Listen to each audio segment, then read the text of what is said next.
सक्रियता का प्रारंभिक परिचय। सर्वप्रथम 1896 में राउंटजन ने एक्स किरणों की खोज की, जिसके प्रायोगिक कार्यों को हेनरी बेकरेल ने आगे बढ़ाया तथा बताया कि प्रकाश उत्सर्जित करने वाले पदार्थों द्वारा ही एक्स किरणों का उत्पादन होता है। परंतु एक प्रयोग के दौरान इन्होंने पाया कि यूरेनियम सल्फेट के पास रखी हुई फोटोग्राफिक प्लेट उदासीन हो जाती है। अतः प्रारंभ में उन्होंने माना कि यूरेनियम सल्फेट द्वारा उत्पन्न एक्स किरणों से ही फोटोग्राफिक प्लेट उदासीन होती हैं, परंतु बाद में प्रयोगों के दौरान ज्ञात हुआ कि यूरेनियम सल्फेट से एक्स किरणें उत्पन्न ही नहीं होती हैं। अतः हेनरी बेकेरेल ने इस परिघटना को रेडियो सक्रियता का नाम दिया। अतः रेडियो सक्रियता या रेडियो एक्टिविटी की खोज का मुख्य श्रेय हेनरी बेकरेल को दिया जाता है, परंतु इसके पश्चात मैडम मेरी क्यूरी तथा उनके पति पी क्यूरी ने रेडियो सक्रियता का अध्ययन किया तथा कई रेडियो एक्टिव तत्वों की खोज की, जिनमें रेडियम प्रमुख है। अब कुछ डेफिनेशन देख लेते हैं। रेडियो एक्टिविटी, रेडियो सक्रियता या रेडियो धर्मिता किसे कहते हैं? किसी अस्थायी नाभिक के स्वतः विघटन की प्रक्रिया द्वारा अल्फा बीटा गामा कणों के उत्सर्जन की प्रक्रिया रेडियो सक्रियता कहलाती है। रेडियो सक्रियता के प्रकार। रेडियो सक्रियता के मुख्यतः दो प्रकार होते हैं, कृत्रिम रेडियो सक्रियता व प्राकृतिक रेडियो सक्रियता। कृत्रिम रेडियो सक्रियता ऐसे नाभिक जो रेडियो एक्टिव नहीं होते, परंतु उन पर किसी नाभिकीय कण की बौछार की जाए तो वे रेडियो सक्रियता का गुण प्रदर्शित करते हैं। इसे कृत्रिम रेडियो सक्रियता कहते हैं। प्राकृतिक रेडियो सक्रियता या रेडियो सक्रियता किसी अस्थायी नाभिक के स्वतः विघटन की प्रक्रिया द्वारा अल्फा बीटा गामा कणों के उत्सर्जन की प्रक्रिया रेडियो सक्रियता कहलाती है। रेडियो सक्रियता की प्रक्रिया में नाभिक के विघटन के दौरान तीन प्रकार के कण उत्सर्जित होते हैं। पहला है अल्फा कण। यह धनात्मक कण होते हैं जो हीलियम नाभिक के होते हैं। इनकी गतिज ऊर्जा व संवेग अत्यधिक होते हैं। इनका वेग 1.47 × 10⁻⁷ मीटर प्रति सेकंड से 2.05 × 10⁻⁷ मीटर प्रति सेकंड तक होता है। अल्फा कण की 0 डिग्री सेंटीग्रेड तथा 76 सेंटीमीटर वायुमंडलीय दाब पर परास 3.4 सेंटीमीटर होती है और साथ ही अल्फा कणों की आयनन क्षमता सर्वाधिक होती है। जब किसी नाभिक से अल्फा कण उत्सर्जित होते हैं तो द्रव्यमान संख्या तो 4 से और परमाणु क्रमांक 2 से कम हो जाता है। माना एक नाभिक है ZXA, मूल नाभिक है, इसमें से अल्फा कण उत्सर्जित होता है 2He4, तो जो उत्पाद नाभिक बनता है वो हो जाता है YZ-2 और उसकी द्रव्यमान संख्या हो जाती है A-4 प्लस में कुछ ऊर्जा उत्सर्जित होती है। दूसरा कण है बीटा कण। ये ऋणावेशित कण होते हैं। इनकी गतिज ऊर्जा व संवेग अल्फा कणों से कम होते हैं। गतिज ऊर्जा व संवेग अल्फा कणों से कम है तो आयनन क्षमता भी कम होगी, लेकिन इनकी भेदन क्षमता अल्फा कणों की तुलना में कई गुना अधिक होती है। जब किसी नाभिक से बीटा कण उत्सर्जित होते हैं तो द्रव्यमान संख्या अपरिवर्तित रहती है, जबकि प्रोटॉन संख्या में 1 की वृद्धि हो जाती है। प्रोटॉन संख्या जिसे हम परमाणु संख्या भी कह सकते हैं, अर्थात यह एक मूल नाभिक है ZXA। तो इसमें से बीटा कण निकलने के बाद परमाणु क्रमांक 1 से बढ़ जाता है और द्रव्यमान संख्या वही रहती है, क्योंकि इसमें न्यूट्रॉनों की संख्या 1 से कम हो जाती है। तो परमाणु क्रमांक बढ़ता है तो द्रव्यमान संख्या अपरिवर्तित रहेगी। अब है गामा कण। ये आवेश रहित या निरावेशित कण होते हैं, इन पे कोई आवेश नहीं होता है। वास्तविकता में गामा कण ऊर्जा कण होते हैं जिन्हें हम फोटोन कहते हैं। इनका उत्सर्जन अल्फा कण व बीटा कण के उत्सर्जन के पश्चात होता है। इनकी भेदन क्षमता सर्वाधिक होती है, अल्फा और बीटा कणों से भी ज़्यादा होती है तथा ये प्रकाश के वेग से गति करते हैं, जबकि इनकी आयनन क्षमता कम होती है। आयनन क्षमता सबसे ज़्यादा हीलियम नाभिक की होती है, उसके बाद में बीटा कणों की, उसके बाद में अल्फा कणों की। जब किसी नाभिक से अल्फा कण उत्सर्जित होते हैं तो नाभिक के द्रव्यमान संख्या व परमाणु क्रमांक अपरिवर्तित रहते हैं। केवल नाभिक उच्च ऊर्जावस्था से निम्न ऊर्जावस्था में संक्रमित हो जाता है।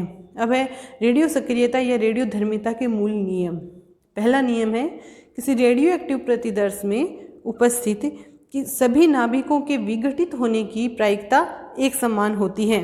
दूसरा है अल्फा कण तथा बीटा कण के उत्सर्जन के पश्चात नाभिक से गामा कण का उत्सर्जन होता है। किसी भी रेडियो एक्टिव नाभिक द्वारा एक साथ 2 रेडियो एक्टिव कणों का उत्सर्जन नहीं हो सकता है। चौथा है, किसी रेडियो सक्रिय नाभिक से अल्फा, बीटा व गामा कण के उत्सर्जन से द्रव्यमान संख्या व परमाणु क्रमांक में नियमानुसार परिवर्तन होता है।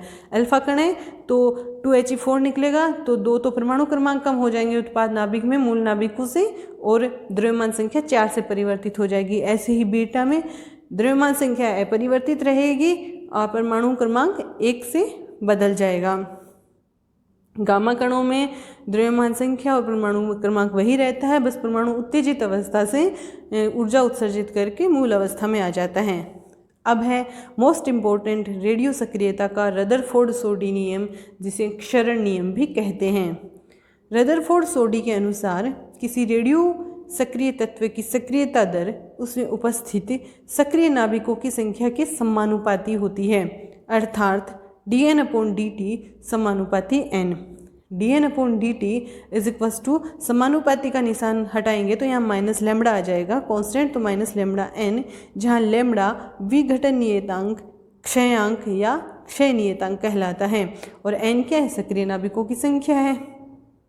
यहाँ ऋणात्मक चिन्ह यह दर्शाता है कि समय के सापेक्ष सक्रिय नाभिकों की संख्या घटती जाती है। समीकरण 1 ही है, dN/dt is equals to minus lambda n। इसको लिख सकते हैं dN/n minus is equals to minus lambda dt। इसका समाकलन कर देंगे दोनों तरफ, left hand side right hand side में, तो लैम्बडा कॉन्स्टेंट है बाहर आ जाएगा, और जब इसको सॉल्व करेंगे तो आएगा log n is equals to minus lambda n plus में कोई कॉन्स्टेंट, क्योंकि ये अनिश्चित समाकलन है। तो प्रारंभ में t बराबर 0 समय पर, t जब 0 है, 0 सेकंड है, तो सक्रिय परमाणुओं की संख्या n0 होती है। तो यहाँ पर log n0 is equals to minus lambda, t की वैल्यू 0 कर देंगे तो हमारे पास यहाँ से कांस्टेंट c की वैल्यू आ जाएगी, कितनी आ जाएगी, log n0। अतः log n is equals to क्या हो जाएगा, यहाँ पे हम c की वैल्यू रख देंगे तो आ जाएगा minus lambda t plus log n0। तो यहाँ से हो जाएगा log n minus log n0 is equals to minus lambda t, और log n/n0 is equals to minus lambda t। यहाँ से n/n0 is equals to e की पावर माइनस लैम्बडा t, यहाँ से n निकालेंगे हो जाएगा n0 e की पावर माइनस लैम्बडा t। समीकरण 2 से स्पष्ट है कि सक्रिय नाभिकों की संख्या समय के साथ चर घातांक के रूप से परिवर्तित होती है और घटती भी जाती है। यहाँ पर ये ग्राफ दिखाया गया है t का n के साथ, तो ये एक्सपोनेंशियल ग्राफ होगा। प्रारंभ में सक्रिय नाभिकों की संख्या n0 है, धीरे धीरे एक्सपोनेंशियल रूप से कम होती है और अनंत समय पर यह 0 हो जाती है। अब है अर्धायुकाल।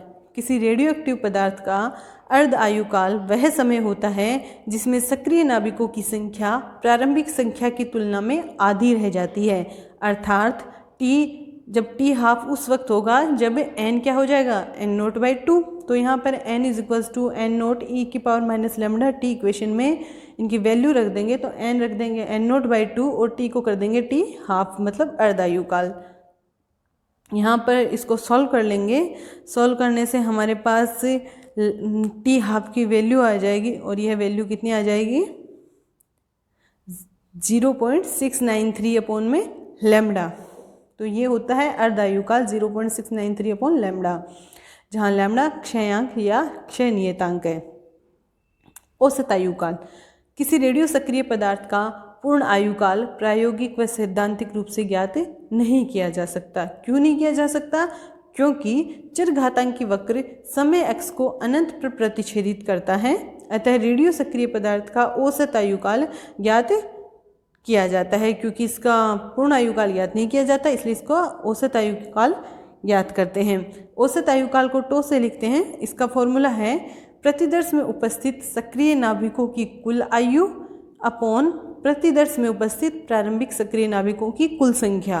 तो टो हो जाएगा प्रतिदर्श में उपस्थित सक्रिय नाभिकों की कुल आयु कितनी है, t इंटू dn। तो ये n की वैल्यू n0 से 0 तक जाती है, तो n0 टू 0 हो जाएगा, अपॉन में कुल सक्रिय नाभिकों की संख्या n0 है, इसको आप dn n0 टू 0 भी लिख सकते हो। यहाँ पर n होता है n0 e की पावर माइनस लैम्बडा t, तो यहाँ से dn कैलकुलेट कर लेंगे तो आ जाएगा माइनस लैम्बडा n0 e की power minus lambda t into dt, और dn की वैल्यू हम टो के फॉर्मूले में रख देंगे तो यहाँ से एन नोट से एन नोट कैंसिल हो गया और हमारे पास टो आ गया 0 टू इनफाइनाइट, क्योंकि हमने डी एन को डी टी में कन्वर्ट किया है तो यहाँ पर लिमिट भी चेंज होगी। एन जब 0 है तो टी क्या होता है, इनफाइनाइट। समय जब 0 है तो सक्रिय नाभिकों की संख्या एन नोट है, और समय जब अनंत हो जाता है तो नाभिकों की संख्या 0 होती है। यह माना जाता है कि अनंत काल तक ही जाके सारे नाभिक विघटित हो पाते हैं। तो यहाँ लिमिट चेंज कर दी तो हमारे पास टो आ गया लेमडा टी ई की power minus lambda T D T. यहाँ से टो निकाल लिया, लेमडा कॉन्स्टेंट है, बाहर आ जाएगा 0 टू इनफाइनाइट टी ई की power minus lambda T into D T. तो यहाँ से टो इसको सॉल्व कर लेंगे, इंटीग्रेशन को स्टेप बाय स्टेप सॉल्व करेंगे और इसकी लिमिट 0 टू इनफाइनाइट लगा देंगे। 0 टू इनफाइनाइट लगाएंगे तो हमारे पास सिर्फ एक टर्म बचेगी और वो क्या है, tau is equals to 1 upon lambda. तो यहाँ पर हमारे पास औसत आयु काल रेडियो एक्टिव पदार्थों के लिए आ जाता है 1 अपॉन लेमडा, अर्थात रेडियो सक्रिय पदार्थ का औसत आयु काल विघटन नियतांक के व्युत्क्रमानुपाती होता है। अतः विघटन नियतांक के कम मान वाले नाभिकों का औसत आयु काल अधिक होता है। लेमडा कम होगा, औसत आयु काल अधिक होगा। अब देखिए टी हाफ था 0.693 अपॉन लेमडा, तो यहाँ से लेमडा हो जाएगा 0.693 अपॉन में टी हाफ।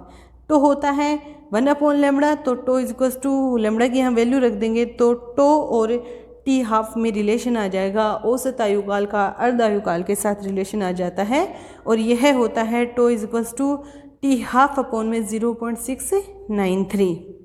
अब सक्रियता और उसका मात्रक देखते हैं।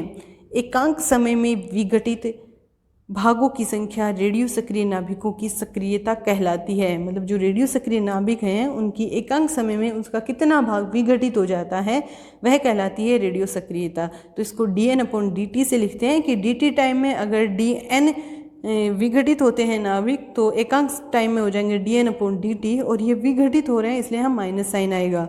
तो a होता है माइनस dn अपॉन dt, और dn अपॉन dt हमारा लेमडा n है, तो ए लेमडा एन आ जाता है और एन की वैल्यू हो जाती है एन नोट ई की पावर माइनस लेमडा टी। तो यहाँ पे सक्रियता ए को लिख सकते हैं ए नोट ई की पावर माइनस लेमडा टी, जहाँ ए नोट लेमडा एन नोट है, टी बराबर 0 समय पर प्रारंभिक समय पर सक्रियता है। ऐसा ही मात्रक देख लेते हैं। ऐसा ही मात्रक होता है बेकेरेल, इसका 1 बेकेरेल में 1 विघटन प्रति सेकंड है, ये मात्रक है सक्रियता की। तो सक्रियता का ऐसा ही मात्रक है बेकेरेल, और 1 बेकेरेल में 1 विघटन प्रति सेकंड होते हैं।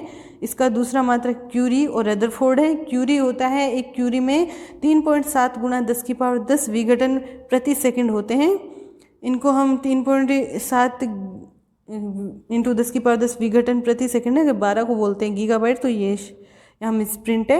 एक रदरफोर्ड में 10 की पावर 6 बेकुरेल होते हैं, मतलब 10 की पावर 6 विघटन प्रति सेकंड होते हैं। इन्हें 1 मेगा बेकुरेल भी बोलते हैं, या 1 मेगा विघटन प्रति सेकंड हो जाता है। बेकुरेल को विघटन प्रति सेकंड ही इकाई के इक्वल है। अब है रेडियो सक्रियता की सांख्यिकी प्रवृत्ति।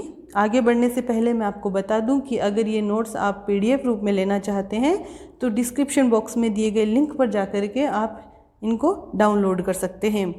तो अब है रेडियो सक्रियता की सांख्यिकी प्रवृत्ति। रदरफोर्ड सोडी के नियमानुसार रेडियो सक्रियता की दर dn upon dt is equals to minus lambda N होती है, जहाँ n क्या है, t समय में प्रतिदर्श में सक्रिय नाभिकों की संख्या है, और dn क्या है, dn है t व t प्लस dt समयांतराल में क्षय होने वाले नाभिकों की संख्या। चूँकि रेडियो सक्रिय पदार्थ की बहुत कम मात्रा में भी सक्रिय नाभिकों की संख्या अत्यधिक होती है। अगर हम 1 ग्राम भी लेंगे तो उसमें अत्यधिक संख्या होती है।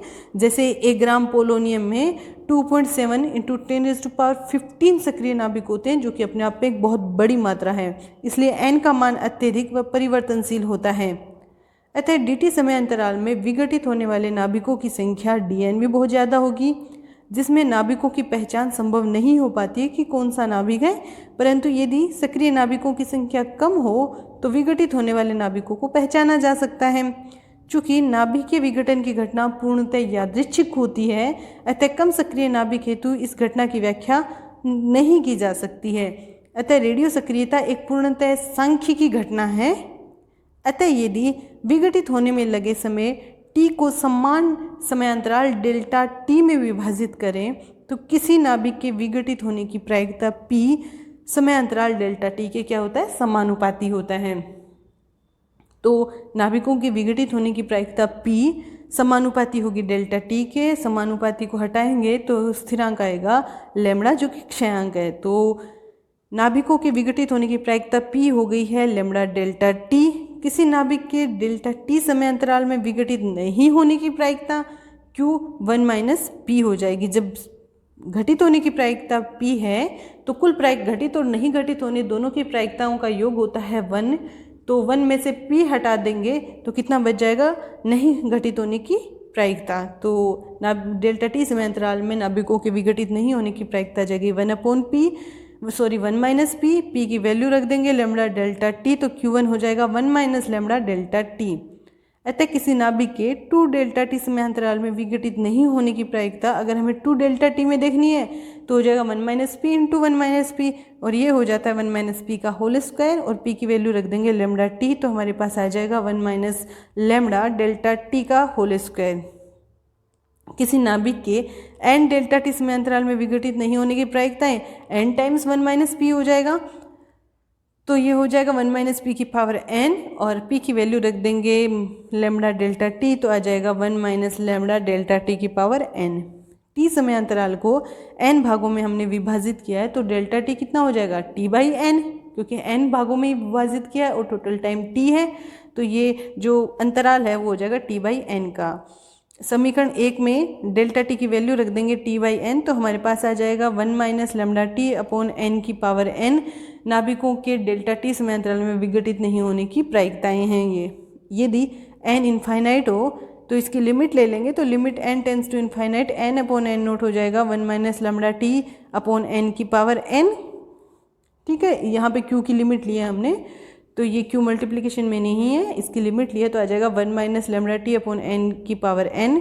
यहाँ से इसका द्विपद प्रसार कर देंगे तो हमारे पास आ जाएगा 1 plus n minus lambda T upon में n plus n minus 1 upon factorial 2। इसका 1 प्लस एक्स की पावर n का द्विपद प्रसार किया है, जहाँ x को ले लिया है minus lambda T upon n। तो यहाँ से हमारे पास n अपॉन n नोट आ जाता है 1 minus lambda T plus lambda square T square upon factorial 2 plus lambda cube T cube upon factorial 3। तो इसको अगर हम, ये भी एक द्विपद प्रसार है, e की पावर माइनस लैम्बडा टी का प्रसार है, द्विपद प्रसार नहीं है, चर घातांकी पद e की पावर माइनस लैम्बडा टी का प्रसार है, तो n अपॉन n नोट हो जाएगा e की पावर माइनस लैम्बडा टी। यहाँ से n आ जाएगा n नोट e की पावर माइनस लैम्बडा टी। यही रेडियो सक्रियता का रदरफोर्ड सोडी का नियम था। तो उपरोक्त समीकरण ही रेडियो सक्रियता का नियम कहलाता है, तो इसको हमने अभी सांख्यिकी से निकाला है। तो रेडियो सक्रियता एक सांख्यिकी घटना है। रेडियो सक्रियता में वृद्धि एवं ह्रास, जिसे हम कमी या क्षय बोलते हैं। माना किसी रेडियो सक्रिय पदार्थ के 3 प्रतिदर्श A, B तथा C हैं, जिसमें A प्रतिदर्श B में परिवर्तित होता है और B प्रतिदर्श किस में परिवर्तित होता है, C में। तो हम देख सकते हैं पृथक प्रतिदर्श इसमें A हो जाएगा, और जो डेरिवेटिव है व्युत्पन्न प्रतिदर्श है, सैंपल है, वो है C। इसमें जो मीडिएटर है वो B है, A B में कन्वर्ट होता है, B C में। तो देखिए प्रारंभ में t बराबर 0 पर हमने माना कि A प्रतिदर्श n नोट है, जो बाद में विघटित होगा B में और B विघटित होगा C में। तो एक बार हम देख सकते हैं यहाँ पर प्रारंभ में n0 A प्रतिदर्श है, बाकी 0 है सारे। t समय पश्चात A जो सैंपल है वो बच जाता है Na, B सैंपल वाले नाभिक हो जाते हैं Nb, और C सैंपल वाले नाभिक हो जाते हैं Nc। प्रतिदर्श A से प्रतिदर्श B में विघटित होने की सक्रियता दर रदरफोर्ड सोडी नियम से minus dNa upon dt is equals to lambda ANA। प्रतिदर्श B से C में विघटित होने की सक्रियता वही माइनस d यहाँ NB हो जाएगा, क्योंकि C के लिए सक्रिय पदार्थ B है, तो NB upon dt is equals to lambda B into NB। अतः किसी समय t पर प्रतिदर्श B के वास्तविक रूप से विघटित होने की सक्रियता दर कितनी हो जाएगी, B वास्तविक रूप से कितना विघटित हो रहा है, क्योंकि A तो उसको बना रहा है और B क्या C में वो क्या हो रहा है, कन्वर्ट हो रहा है, तो C के लिए उसमें कमी आएगी और A उसमें क्या करेगा, B में वृद्धि करेगा। तो dNB अपॉन dt टोटल हो जाएगा lambda ANA minus lambda BNB।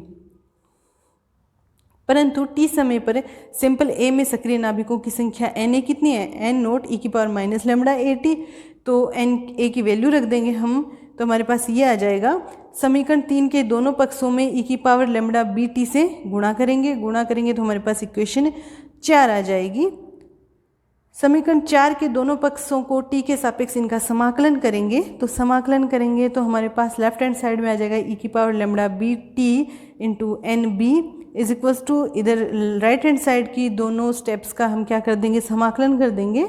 तो हमारे पास समाकलन करके इसको सॉल्व कर लेंगे, इसको और सिंप्लीफाई कर लेंगे। इसको सिंप्लीफाई करने के बाद हमारे पास आया है इक्वेशन नंबर 5, ई की power lambda B T N B is equals to lambda A N note upon में माइनस लेमड़ा बी ई की power minus lambda B T plus सी।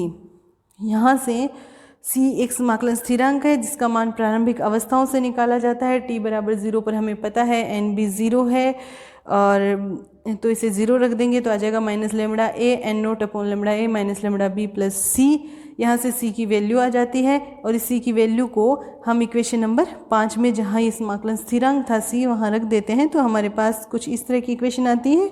इसको हम और सॉल्व कर लेते हैं, इनमें जो कॉमन आ रहा है कॉमन ले लेते हैं और इसको सिंप्लीफाई कर लेते हैं। सिंप्लीफाई करने के बाद हमारे पास इक्वेशन नंबर आती है 7, N B is equals to lambda A N note upon में lambda B minus lambda A E की power minus lambda A T minus E की power minus lambda B T. तो ये हमारे पास इक्वेशन नंबर 7 आती है कि टी समय पर बी सैंपल में सक्रिय पदार्थों की संख्या कितनी है। अगर इनमें से कोई स्टेप आपको समझ में नहीं आती है तो आप कमेंट बॉक्स में लिख करके दे सकते हैं, आपको इसका सोल्यूशन मिल जाएगा। समीकरण 7 प्रतिदर्श बी में रेडियो सक्रियता में वृद्धि एवं ह्रास को दर्शाता है, जहाँ समीकरण 7 का प्रथम पद वृद्धि को और द्वितीय पद किसको दर्शा रहा है, ह्रास को, क्योंकि द्वितीय पद में माइनस है। तो ए क्या करेगा, ए रेडियो एक्टिव है वो बी में कन्वर्ट होगा तो रेडियो सक्रिय पदार्थों की मात्रा में वृद्धि करेगा, जबकि एन बी है वो खुद क्या होगा, सी में कन्वर्ट होगा। तो दूसरा जो इसका पद है वो इसके क्षय को प्रदर्शित करेगा। प्रतिदर्श ए व बी हेतु सक्रियता की दर एवं समय के मध्य आरेख। तो सैंपल ए है वो N is equals to N naught E की पावर माइनस लेमड़ा टी से क्या हो रहा है, डीके हो रहा है। जो सैंपल बी है वो ए की वजह से तो बढ़ रहा है और खुद की रेडियो एक्टिविटी की वजह से कम हो रहा है, तो इसके लिए वक्र कुछ इस तरह का होगा। तो यहाँ पर हम देख सकते हैं कि अधिकतम समय टी मैक्सिमम क्या है, जो टी मैक्सिमम दिखाया गया है यह वह समय है जिस पर प्रतिदर्श बी में सक्रिय नाभिकों की संख्या अधिकतम होती है। जो ए तो इसको क्या कर रहा है, बढ़ा रहा होता है, और जब इसको ये खुद सी में कन्वर्ट हो रहा होता है तो कम हो रहा होता है। लेकिन यहाँ टी मैक्सिमम वह समय है जहाँ पर प्रतिदर्श का मान क्या हो रहा है, अधिकतम हो रहा होता है। अधिकतम के लिए एन बी का टी के रिस्पेक्ट में अवकलन क्या होगा, 0 होगा जब टी मैक्सिमम होगा। तो यहाँ से एन बी हमारे पास है lambda A N note upon lambda A minus lambda B, नहीं सॉरी ये lambda B minus lambda A E की power minus lambda A T minus E की power minus lambda B T. इसका समय के साथ अवकलन कर देंगे और इसको 0 के इक्वल कर देंगे तो हमारे पास ये इक्वेशन आएगी। इसके अंदर वाले को हम क्या करेंगे, 0 के इक्वल कर देंगे तो हमारे इसको सॉल्व कर लेंगे।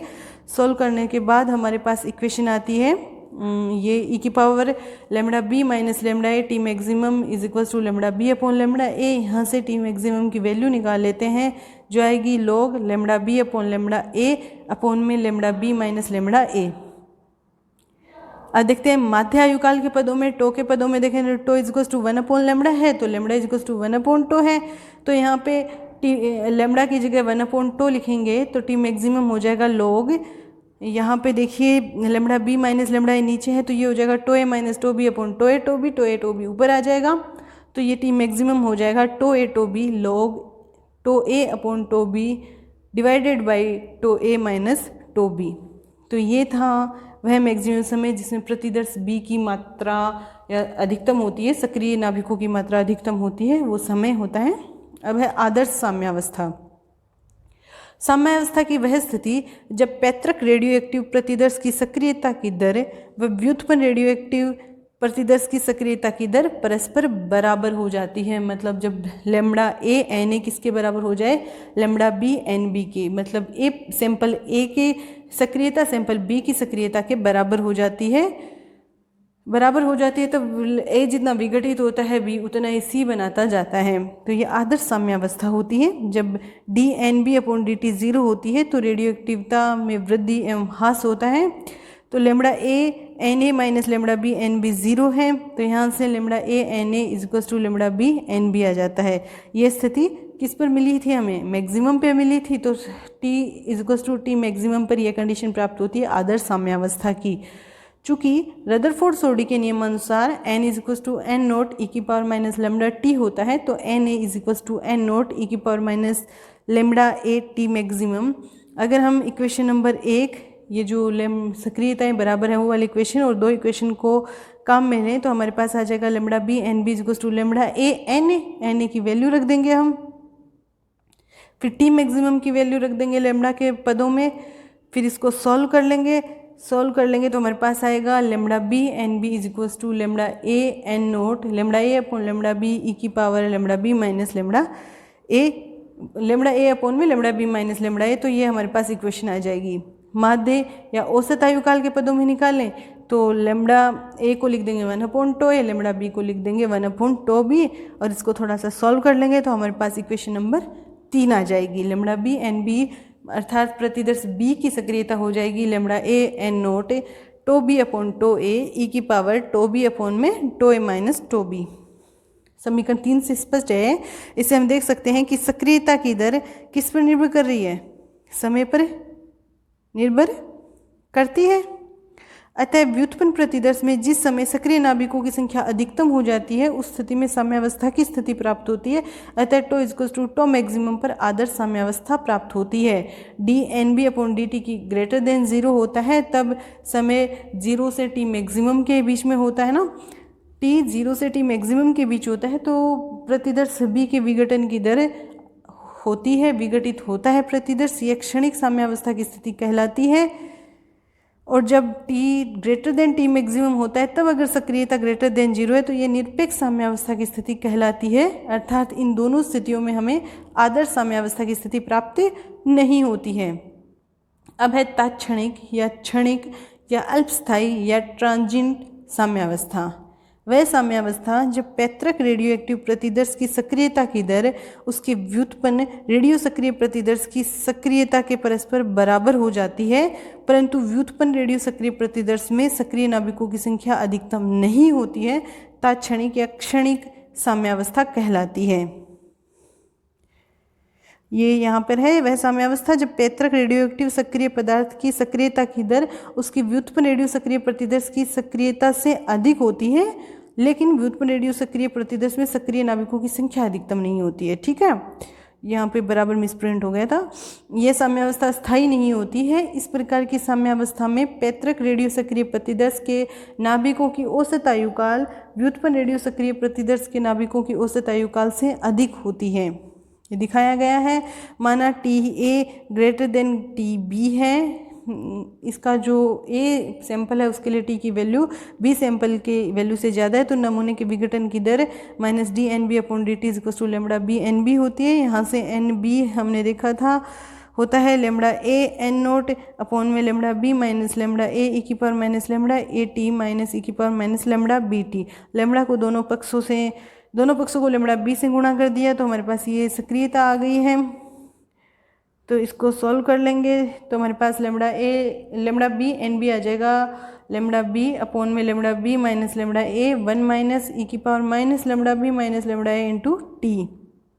औसत आयुकाल के पदों में निकाल लेंगे, वही लेमड़ा को 1/2 में कन्वर्ट करना है और इसमें चरघातांकी पद अधिक प्रभावी हो जाता है तो हमारे पास ये कंडीशन आ जाती है lambda A N A is greater than lambda B N B. अर्थात तात्क्षणिक साम्यावस्था तब प्राप्त होती है जब पैतृक रेडियो सक्रिय पदार्थ की सक्रियता दर व्युत्पन्न रेडियोएक्टिव प्रतिदर्श की दर से अधिक हो या इसके बराबर हो जाती है। मतलब ए जितना ज़्यादा सक्रिय होगा बी में उतना ही क्या होगी तात्क्षणिक, ये क्या कहलाता है?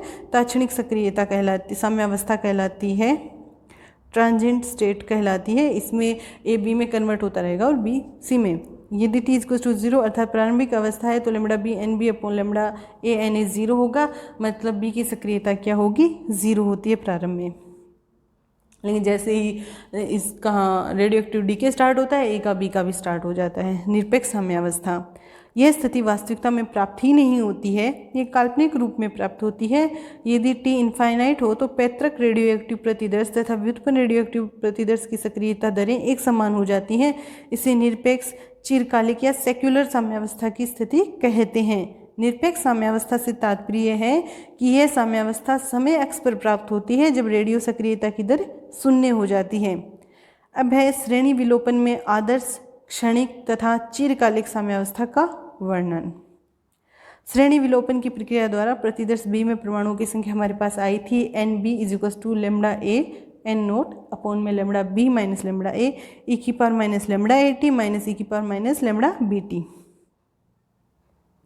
यदि लेमडा ए की वैल्यू लेमडा बी से बहुत ज़्यादा है तो, नहीं, लेमडा ए की वैल्यू लेमडा बी से अभी पहली कंडीशन करते हैं बहुत कम है तो लेमडा ए लगभग 0 हो जाएगा। लेमडा बी को हम लगभग इनफाइनाइट माने तो यहाँ से ई की power minus lambda A T 1 हो जाएगा और ई की power minus lambda B T 0 हो जाएगा।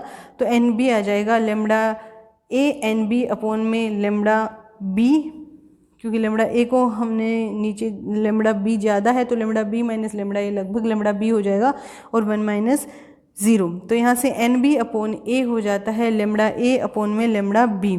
तो इस स्थिति में हमारे पास N B upon N A आता है lambda A upon lambda B या टो बी अपॉन में टो ए। इसे निरपेक्ष, चिरकालिक या सेक्युलर साम्यावस्था की शर्त कहते हैं।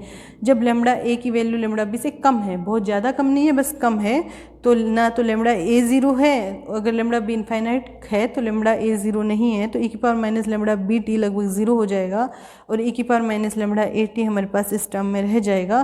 तो एन बी आ जाएगा lambda A N naught E की power minus lambda A T upon में lambda B minus lambda A.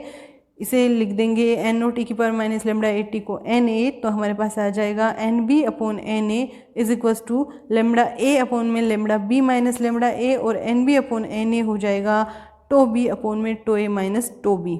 इसे क्षणिक साम्यावस्था की स्थिति कहते हैं।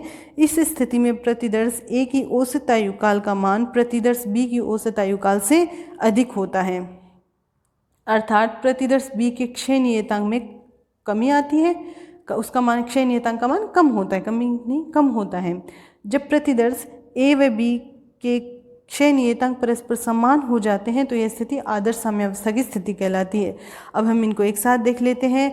आदर्श साम्यावस्था, क्षणिक साम्यावस्था और निरपेक्ष साम्यावस्था। आदर्श साम्यावस्था में lambda A N A equals to lambda B N B होता है और बी में सक्रिय नाभिकों की संख्या अधिकतम होती है, D N B upon D T 0 होता है।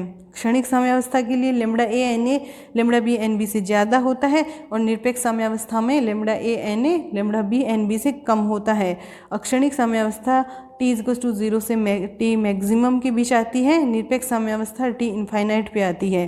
क्षणिक साम्यावस्था में सक्रिय नाभिक अधिकतम नहीं होते हैं, जबकि आदर्श साम्यावस्था में सक्रिय नाभिक अधिकतम होते हैं और निरपेक्ष साम्यावस्था में D N B upon D T less than 0 होता है। अब हम रेडियो सक्रिय श्रेणी देखते हैं। किसी अस्थायी नाभिक के विघटन के दौरान प्रारंभ से लेकर अंतिम स्थायी नाभिक में परिवर्तित होने तक सभी नाभिक एक श्रेणी का निर्माण करते हैं, जिसे रेडियो सक्रिय श्रेणी कहते हैं। रेडियो सक्रिय श्रेणियां 4 भागों में वर्गीकृत की गई हैं, जिनके वर्गीकरण का आधार यह है कि उनकी द्रव्यमान संख्या पूर्णतः विभाजित अथवा विभाजित करने पर शेषफल 1, 2, 3 शेष रहता है। तो ये श्रेणियां बनाई गई हैं, ये 4 श्रेणियां बनाई जाती हैं, थोरियम की, नेपच्यूनियम की, यूरेनियम की, एक्टिनियम की। थोरियम जो 4 का गुणज होते हैं, नेपच्यूनियम या नेपटूनियम जिसे बोलते हैं वो 4 के गुणज से 4 का भाग देने पर 1 शेष रह जाता है, यूरेनियम में 2 शेष रहते हैं और एक्टिनियम में 3 शेष रहते हैं। थोरियम का जनक तत्व थोरियम 232 है, नेपच्यूनियम का जनक तत्व प्लूटोनियम 241 है, यूरेनियम का जनक तत्व यूरेनियम 238 है, एक्टिनियम का जनक तत्व यूरेनियम 235 है। और जब ये लास्ट में जिस प्रतिदर्श में कन्वर्ट होते हैं ये रेडियो सक्रिय पदार्थ जिसमें जाके स्थायी होते हैं, वो थोरियम में है लेड 208, प्लूटोनियम में भी लेड 209 है और जनक तत्व के लिए इनका एन का मान 58 है, नेपच्यूनियम के लिए 60 है और यूरेनियम में लेड 206 है, तो इसके जनक तत्व हेतु एन का मान 59 हो जाएगा और एक्टिनियम के लिए जो यूरेनियम 235 है वो लेड 207 में कन्वर्ट होता है और जनक तत्व हेतु n का मान हो जाता है 58। जनक तत्व के ये n के मान थे, अंतिम तत्व हेतु ये 52, 52, 51, 51 में हो जाता है क्योंकि ये किस में कन्वर्ट हो जाते हैं, लेड 206 लेड 207 में होता है। 52 ये वाले कृत्रिम होते हैं। उपरोक्त वर्गीकरण से 3 श्रेणियां थोरियम, यूरेनियम, एक्टिनियम श्रेणियां प्राकृतिक श्रेणियां कहलाती हैं क्योंकि ये अस्थायी नाभिक प्राकृतिक रूप से नाभिकीय कणों के उत्सर्जित द्वारा विघटित होते रहते हैं, जबकि नेपच्यूनियम श्रेणी के सदस्य कृत्रिम रूप से उत्पादित किए जाते हैं। इनकी अर्धायुकाल 20 वर्ष होती है। अब है रेडियो सक्रिय तिथि का निर्धारण। रेडियो सक्रिय पदार्थों की तिथि का निर्धारण देखेंगे हम तो रेडियो सक्रिय पदार्थों की सहायता से प्राचीनतम जीवाश्मों की आयु का निर्धारण किया जाता है। इसकी सहायता से जैविक एवं भूगर्भीय वस्तुओं में रेडियो सक्रिय पदार्थों की वर्तमान मात्रा को ज्ञात कर उसकी आयु का निर्धारण किया जाता है। रेडियो सक्रिय तिथि निर्धारण की विधियों में कार्बन डेटिंग व यूरेनियम डेटिंग मुख्य होते हैं। अब देखते हैं कार्बन डेटिंग क्या है। इस विधि के अंतर्गत जीवाश्म में C12 व C14, C12 और C14 समस्थानिकों का अनुपात ज्ञात किया जाता है। किसी भी जैविक पदार्थ में C12 व C14 का अनुपात निश्चित होता है क्योंकि सभी जीवित प्राणी व वनस्पति किसी न किसी रूप में कार्बन की कृत्रिम श्रेणी वाली मात्रा को संचरित करते हैं, परंतु उनमें मृत हो जाने पर उनकी C12 का अंश तो क्या रहता है, नियत बना रहता है, जबकि C14 क्या है, रेडियो एक्टिव नाभिक है, तो वो क्या हो जाते हैं, विघटित होते जाते हैं, जिनके अर्धायुकाल 5770 वर्ष 5770 वर्ष होता है। अतः समय के साथ C12 व C14 का अनुपात परिवर्तित होता है जिससे जीवाश्म की आयु का निर्धारण किया जा सकता है। तो इस तरह से जीवाश्मों की आयु का निर्धारण किया जाता है। अब है रेडियो सक्रियता के अनुप्रयोग, कहाँ कहाँ काम में लिया जाता है। इसका अनुप्रयोग तो बहुत ही वृहद है, लेकिन हम कुछ क्षेत्र में इनका उपयोग देखेंगे। चिकित्सा क्षेत्र में कोबाल्ट 60 C60 का उपयोग कैंसर के इलाज में किया जाता है। आयोडीन 131 का उपयोग थायराइड की जांच में किया जाता है। एक्स किरणों का उपयोग अस्थि भंग की स्थिति का पता लगाने हेतु किया जाता है।